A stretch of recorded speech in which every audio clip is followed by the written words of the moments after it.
I love board games. Do you love board games? Okay. Everybody loves board games, if you're watching this at least. So why don't we have more types of board games of the things that we love? Why don't we have more games with secret envelopes? Why don't we have more games that carry over from one to the next? Well, you know, you hear in the comment section, I see it here, I see it Reddit, I see it in Board Game Geek all the time, right? I wish there was a thing of this. I wish there was a thing of that. Right? Well, here, let's talk about it. I want secret envelopes. I want things changing over time. I want to feel the ripples of time affect my board game through multiple plays. Why don't we have more of those? Well, obviously, we all don't have the time to play all of those. But what if we took your favorite IPs? What if we took your favorite games and we had different versions of those? That would be more enticing, wouldn't it? What if you could get some of those games, the games that you are already playing, the games that you love, the games that are high on the list, the games that everybody loves, and made them into games that had ripple down, trickle down effects? That'd be pretty freaking sweet, right? Right. Not Hyperspace Kraken type sweet, but, you know, it'd be pretty freaking sweet. Now, how do you go about doing that, right? That's always the biggest question. And what would that look like? Well, boom, full disclaimer, I've got two things right here that fit that all together. Now, again, I like playing games with my kids. So, what do? We look what's good for kids. Oh, secret envelopes? Oh, more secret envelopes? Are you kidding me? The kids are driven crazy by this. And let's face it, we are all just big kids with now more disposable income, right? Right. So, what do we do with all that disposable income? I mean, you can see these are not big games, right? You can see that they are not big overhead, but I can tell you right now that this game is one of the most played games in my collection, period, because the kids love it. Because not only do they slowly understand, they slowly evolve the world that they are in, that they are taking part in, they are defeating the zombies, but they get to reveal extra things that change the gameplay as they're going about it, right? So that hasn't changed, whether it's my 7-year-old, my 5-year-old, my 9-month-old, because he tries to attack things too now, because he can crawl. And the same thing is true with this. We are not even like halfway through with this. I mean, Gloomhaven? Hello? Anybody? Right? Dungeon crawl with a little bit of miniature, with a whole lot of campaign-esque, legacy-esque thing? Like, formula right there, smacking us in the face. And yet, we see it so seldom. And now part of the problem is that it's hard to do. Let's not kid ourselves. I mean, there's a reason there are only 3 Pandemic Legacies and like 37 others, right? It's because they're difficult, period. It's a different way of looking at things. It's a different style of game altogether. So, push that aside for a second. And let's say, what if you could take other games that are out there, other IPs that are out there, other lovingly held, like tender babies, games from your collection, and give them a legacy game? What would that look like? Which ones would you pick? Which ones would be prime for doing it? Because, right, I mean, this, you know, driving around a bus is not going to make a good legacy game. So, obviously, no games were hurt in the making of this video, but that illustrates my point. I love that game. It's not going to be a good legacy game. I'm driving the bus. I'm picking up passengers. I'm driving my route again. Actually, you know, I'm gonna go do that right now, actually. Okay, I'm back. I got that one taken care of. I got the designer on the phone. We're gonna do a little game thing. Anyway, so what games would you like to see? I mean, we all think of, if I say legacy game to you and I say open market, pick a game, you can probably pick 2 or 3 right away that you would be like, oh my gosh, I would love a legacy game like this, right? Right away, you can probably pick 2 or 3 out that you go, oh my gosh, I would love to see X, Y, Z in a legacy format, right? Or a campaign style format. And that is, you know, there's a slight difference there. Nuance, legacy, campaign, legacy, campaign, legacy, campaign. But we're going to focus on the legacy with a slight nuance of the difference there. Legacy meaning I'm going to have ripple down effects, not campaign meaning I'm just going to go from one to the next, and they sort of go together, but you can also have, things that really don't apply and carry over. Now, that's what this video is all about, right? This video is looking at not only things that you would like, but things that are actually going to work. See previous examples. So, let's take a look. What would be a game that would pop into your mind of games that I'm surprised don't have legacy versions already? So, first up and foremost is Everdell. Why does Everdell? I mean, they just launched this huge, massive Kickstarter collection for the whole complete collection. You have this manufactured tree that sits like yay tall, on the table where you're putting cards on. It's totally superfluous, but it looks beautiful and it's a little bit finicky, but you know what I'm talking about. But you are doing a worker placement style build game, build your own city, right? City within the city. So why not use that style of things? You've already got it all set up, right? You're building your city. You've got your citizens. How can you incorporate that? You could have quests throughout the city. You could have missions. You could have robbers. You could have good guys going here, bad guys going there, trips to the library, trips to the grocery store, whatever you wanted. It's all set up for that. You've got the different areas in Everdell already, right? Right. Imagine instead of having 6 expansions, or 3 or 4, whatever it's at right now, you know what I'm talking about. You then had unlocking other parts of the city as you campaign through them, as you quest through them, as there's going to be more issues that you can slowly envelop. I'm surprised no one has really tried this concept yet. I'm looking at you, Dale of Emergence, Lands of Galzar, because that kind of reminds me of it. So what is that going to look like? What would that look like? Would you pay for something like that? I think a lot of people would. They already like Everdell. You're putting something else in that realm of things. I think you're talking this. And that's really what you're talking about here. Number 9. Let's talk about the second game on this list. I mean, I am, again, shocked and amazed that this has not come to that. Again, a game with tons of expansions, a game that just redid it in lines of Race for the Galaxy, and that is Terraforming Mars. Why does Terraforming Mars? I mean, think of that, right? You're terraforming Mars. Terraforming. Instead of lumping it all in one game and saying, oh, we're going to do all of this, what if you could terraform it beyond? What if you had rippling effects down the line? What if you actually had ramifications each time you played in the Terraforming Mars a la the Pandemic Legacy style of game, right? And again, the elements you could introduce, the layers of terraforming that you could do in a game like that. The possibilities are significant in the game like that. The theme is set up. The engines are set up. The mechanisms are set up. You have a strong base, literally metaphorically speaking, to be able to do that. And that is why it would work. I mean, you already have the customer base as well, right? That would have huge eyes on it all over the place. I can't imagine the amount of cash that would generate. You saw what the Race for the Galaxy card style version, streamlined style version of Terraforming Mars did on Kickstarter when it went on there. Now imagine smashing that together with Pandemic Legacy and seeing what you get. Seeing what kind of cute babies they would make. I mean, my babies are cute. My wife says they all look like me, but that is not necessarily what you're looking for. You're looking for a cute baby of the combination of those games. And I think they would make very cute babies in a board game sort of platonic sort of way, right? Although I did say I love board games at the beginning of this video. So anyway, I'm not going to make this awkward. Okay, that's enough about Terraforming Mars. Let's go on to number 8. Now, number 8, I'm going to swerveball, or, if you prefer the term curveball, we'll go with that too, because, I'm not going to edit that out because I like the word swerveball. So we'll go with that, because that encapsulates where I'm going with this game compared to the others on this list. And now, we all saw, Spiel is recognizing it, everyone is recognizing it, and that is the crew. The crew. They're coming out with a sequel, The Underwater Crew, or whatever it's called. You know where I'm going with this, but this is a cooperative trick-taking game, right? Right. So, what could you do with that? I mean, think of the ramifications between how you are modifying or how the rules get modified between a trick-taking game.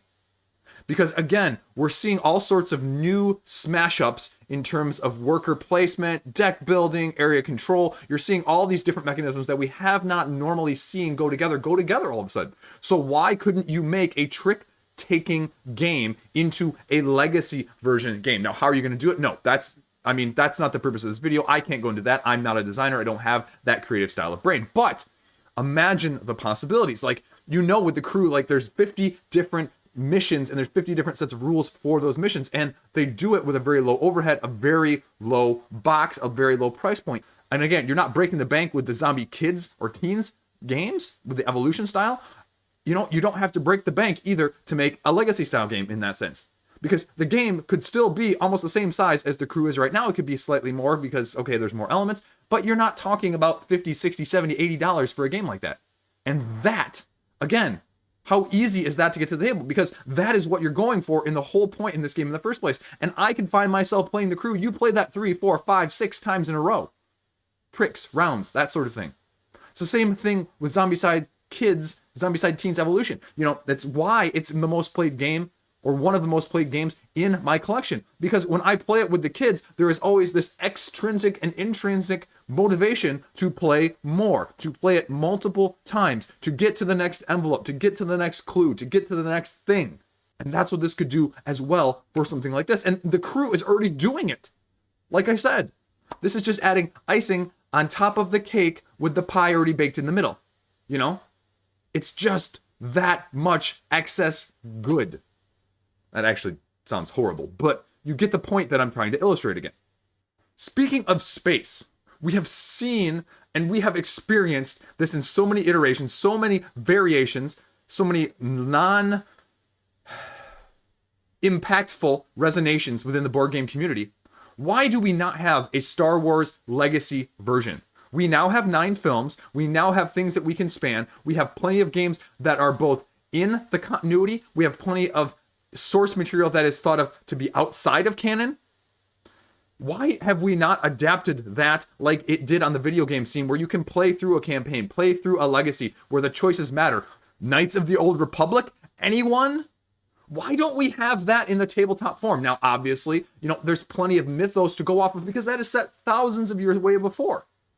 But again, we have that whole continuity that you could explore. That is the penultimate game on this collection list that you could take and that is easily modifiable. Now, again, obviously there's IP issues. Obviously it's not that easy. Obviously you have to, you know, have the system in place. But let's just take the one that's out there. Star Wars Rebellion, right? You added an expansion. What if you just took that? You know, and instead of having the whole galactic conflict mashed into one game, which makes it almost impossible for someone like me who can't dedicate to a 3-hour 2-player game where the overhead is so intense in the rules. What if you slowly trickled that out? You start locally, you start on Tatooine, you start in Coruscant, you start in one of those local battles, and you work your way as you explore, as you dive into the mythos, as you explore into larger conflicts, as you go towards the Jedi side, the Sith side, the neutral side, any of these conflicts. You don't even have to make it the whole galaxy. You don't even have to make it the whole trilogy. You don't have to make it the whole series. You could make it a portion of whatever you wanted. And it's all there for the taking, right? Right. Imagine that. That would be amazing. Forge your own story. I mean, look at the success of the Clone Wars series right now on the animated side of things. That is getting mind-numbing sort of numbers for an animation show when it's attracting both kids and adults. It's playing both to the appeal of the nostalgia, but also the point that it's actually a good show. And you could do the same with the game, right? You want to get more people into Star Wars? Give them an entry-level game like the Zombie Kids, the Zombie Teens, and then let it unfold so that you're gradually building up your worker placement, your area control, your hand management, your deck building, whatever you want to go along with that, because you could incorporate a lot of those. I mean, people talk all the time about, you know, I want to do this Star Wars game where I have X-Wing, an X-Wing game inside of Star Wars Armada, so that I can do the bigger conflicts, but then I can do the smaller ones. Well, you could do that the same way in a situation like this. But somebody would need to come up with that. Someone would need to jump on that, right? But that would be freaking fantastic. Now, again, speaking of games that have iteration after iteration after iteration after iteration, that yet have still somehow not managed to latch on to the legacy version of things and promote it, to hype it, to explore it. And that is Arkham Horror. Why do we not have... Now, I'm going to throw LCG aside, because LCG is not really that, right? You can... There's not a whole lot of ramifications. Yes, within the little cycle, yeah, you can have ramifications there. But is it really legacy? we're going to ignore that for a second there, and we're going to pretend it's not. It's campaign. And that goes back to the beginning of the video where I'm sort of slicing and dicing the nuances and the slight difference between campaign and legacy. Like, I love me some LCG, I love me some campaign, but I want some legacy. And it doesn't really give you the legacy, because you can just go in and you can just customize your deck, right? Oh, failed that mission, gonna go back in and redo it. What if you couldn't? What if you had to stick with it? Now, again, you could take the model that's out there. You could take one of the 6,000 iterations of it, Arkham Horror 3rd Edition. Why not make Arkham Horror 4th Edition Legacy Edition? Betrayal got legacy, you know? That's what Scooby-Doo should have been. Scooby-Doo is one of my favorite all-time animated shows. If you have not seen the new Scooby-Doo animations, go and find that, watch it online somewhere, and watch some of it, because it's got more adult humor than kids' humor. This latest one from like 2019. I was really hurt personally when they canceled that, because it was probably one of the funniest shows I had seen in a long time. There is so much adult humor thrown in there, it was ridiculous. But back to the matter at hand. This is Arkham Horror we're talking about, right? You have Arkham Horror, you have Eldritch Horror, you have Elder Sign, you've got all these things that are in the Cthulhu world, realm, madness, whatever. You know where I'm going with this as well. But why don't we have a legacy version? I mean, right? You take this whole thing, this whole scenario of the old one being summoned, and they push it down in the box, and they make it into one scenario. So every scenario, you fight a separate old one. What if you made just a big pandemic legacy version of it, where you have multiple missions, multiple splays of the old one finally coming, and then you could make it each individual old one, right? Imagine a legacy game just with Cthulhu. Imagine another game with Hastur, the King in Yellow. And then you could do that with every single individual one. You could have ramifications and impactful moments and reveals. Okay, splitting in this. Oh, you open this envelope if you're able to stop them here, but you have to open this one if you don't stop them there. And that is what would be such an entertaining thing, because then, again, you would want to play it over and over and over until you get to the branching points. But again, that's complicated. That's hard. That's not as easy from an upfront cache. But, I mean, right? Right. Now, this one's going to be a little more controversial, but again, you've already got the system set up for it. You've already got the system set up for it. You've already got the elements that you need. You don't even need to make a whole game off of this. Maybe a few boards, maybe a few reveals, maybe a few whatevers, a la Gloomhaven, a la Pandemic, right? And that's Root. Root? I got called during one of the previous videos when I was talking about that. Someone was like, your root sounds like root. And I'm like, well, it's kind of because it was. I guess that's my Michigan accent, my Michigan styling of things, right? Midwest. Huh. Anyway, also, by the way, in case you've never seen that, speaking of Michigan, this is how you do the hand thing. So I can tell you where I'm from, you know? Anyway, so root is primed for this. Leader Games just has to unfold that element of things now that they are slowly, I think, winding to a close in the number of expansions and the number of pieces of that game is going to have. You could easily expand that into a legacy game where you could just play over the copies that you already have. So you are, again, playing to your audience, right? Right.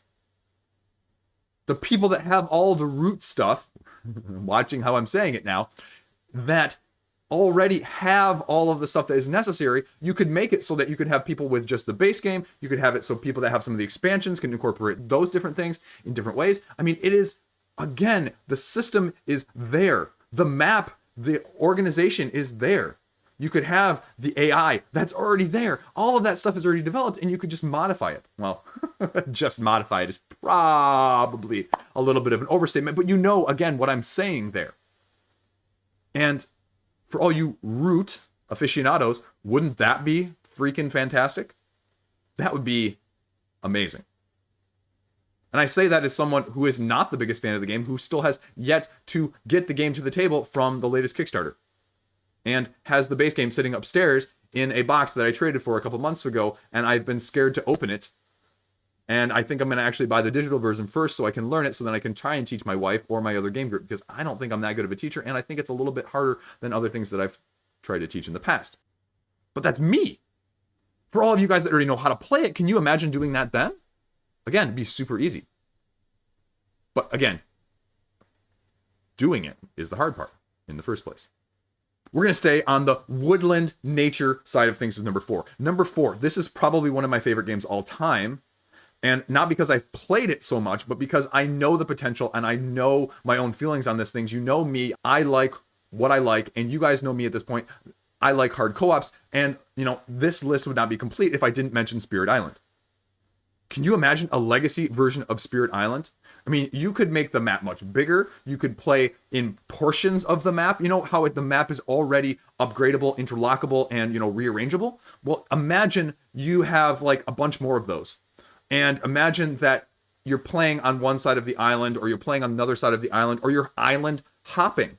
What would that look like? That your spirits are having to travel around this archipelago and battle off not only from one location, from multiple locations. And maybe there's special things that you're interlocking or protecting in each of those locations. And if you can protect some of them, you're going to get some bonuses here. But if you can't protect them, then you're going to take some downfall or some damage there. Or maybe you have to try and reclaim something that's already gone if you lose it, or if it's already been taken before you can get there because you chose to go save something else, some other part of the island or islands.